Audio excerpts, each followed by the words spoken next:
Lo comentamos en la presentación del programa. Tenemos comunicación a través de las herramientas multimediales con el secretario general de la Unión Ferroviaria, Sergio Sacia. Sergio, ¿cómo te va? Un placer poder hablar contigo.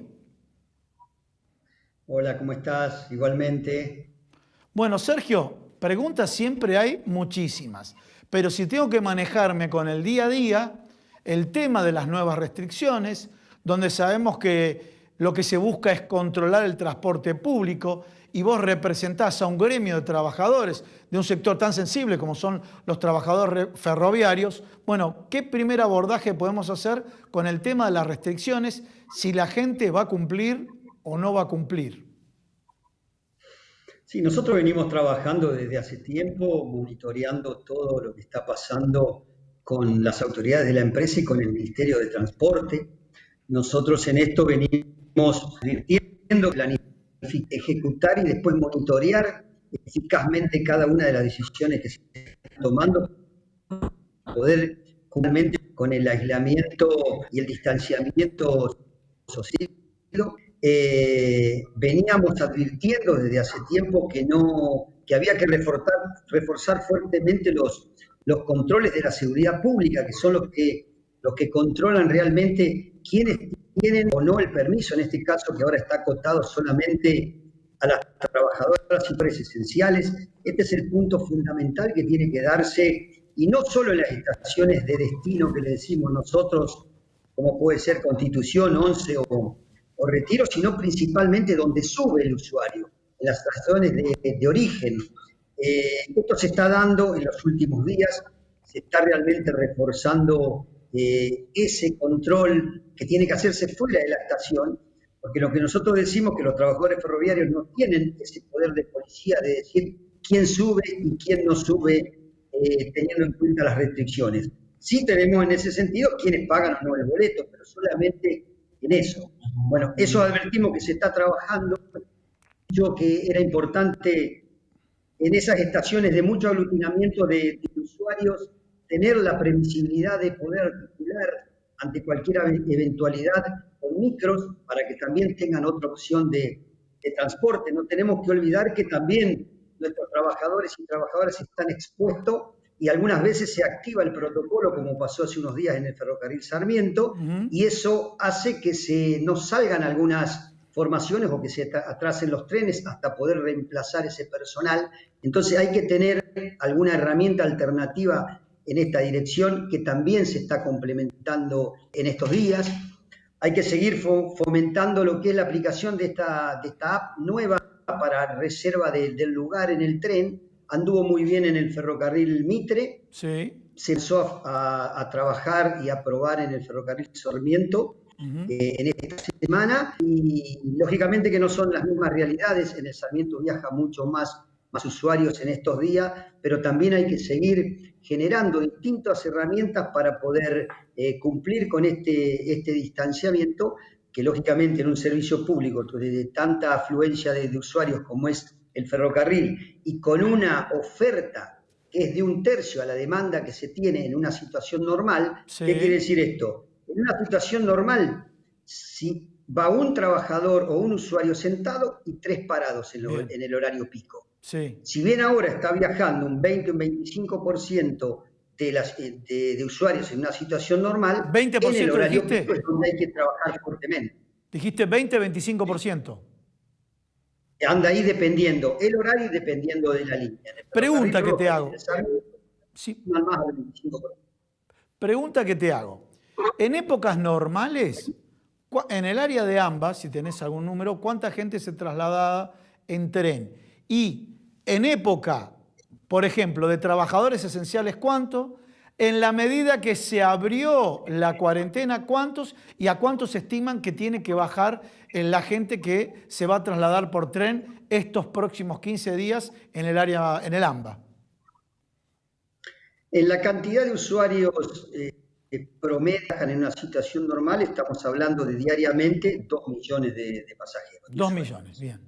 En una situación de pandemia, como fue con apertura a algunas otras actividades, estábamos más o menos entre 560 y 600.000 pasajeros con un aglutinamiento de esos pasajeros dentro del horario pico de 5:30 a 9:30 de la mañana. Por eso ahí hay que reforzar.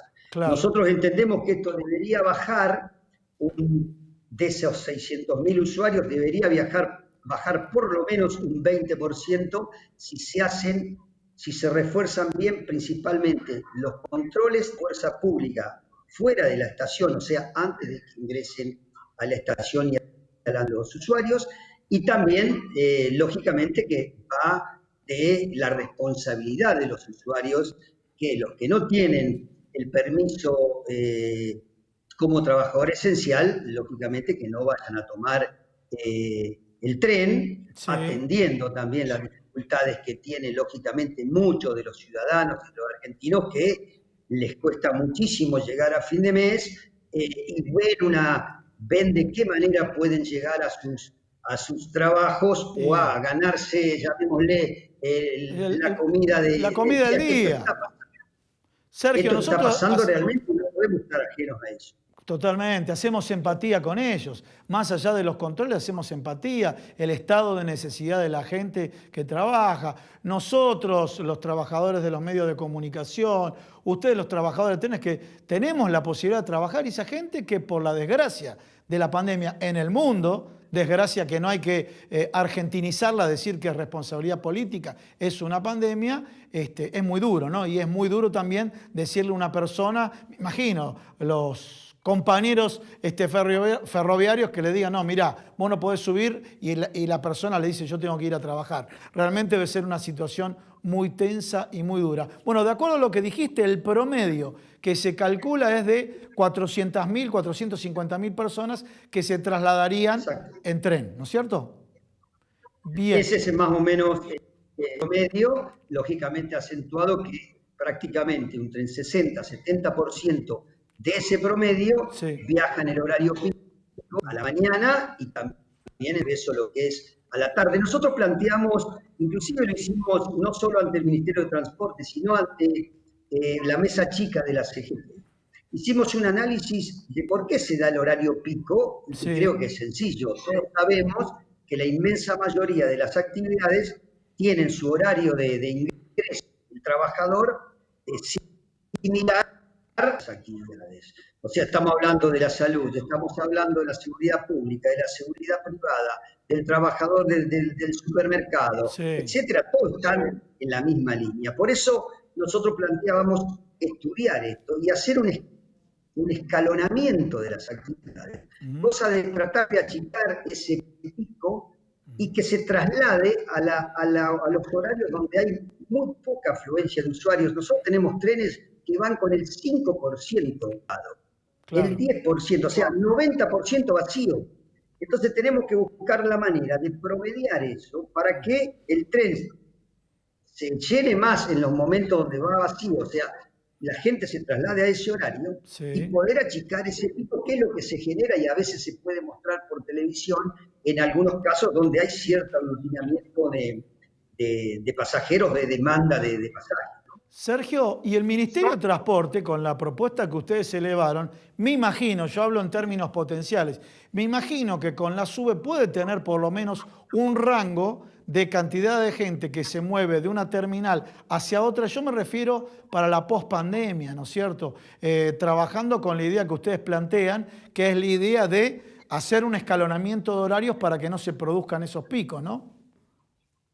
Sí, eso está estudiado. Nosotros venimos trabajando de manera mancomunada con el Ministerio. De hecho, pensando en la pospandemia, lo veníamos articulando ya en 2 mesas de trabajo técnicas de la necesidad que tiene hoy el sistema ferroviario si queremos realmente que el sistema sea eficiente, seguro y confortable.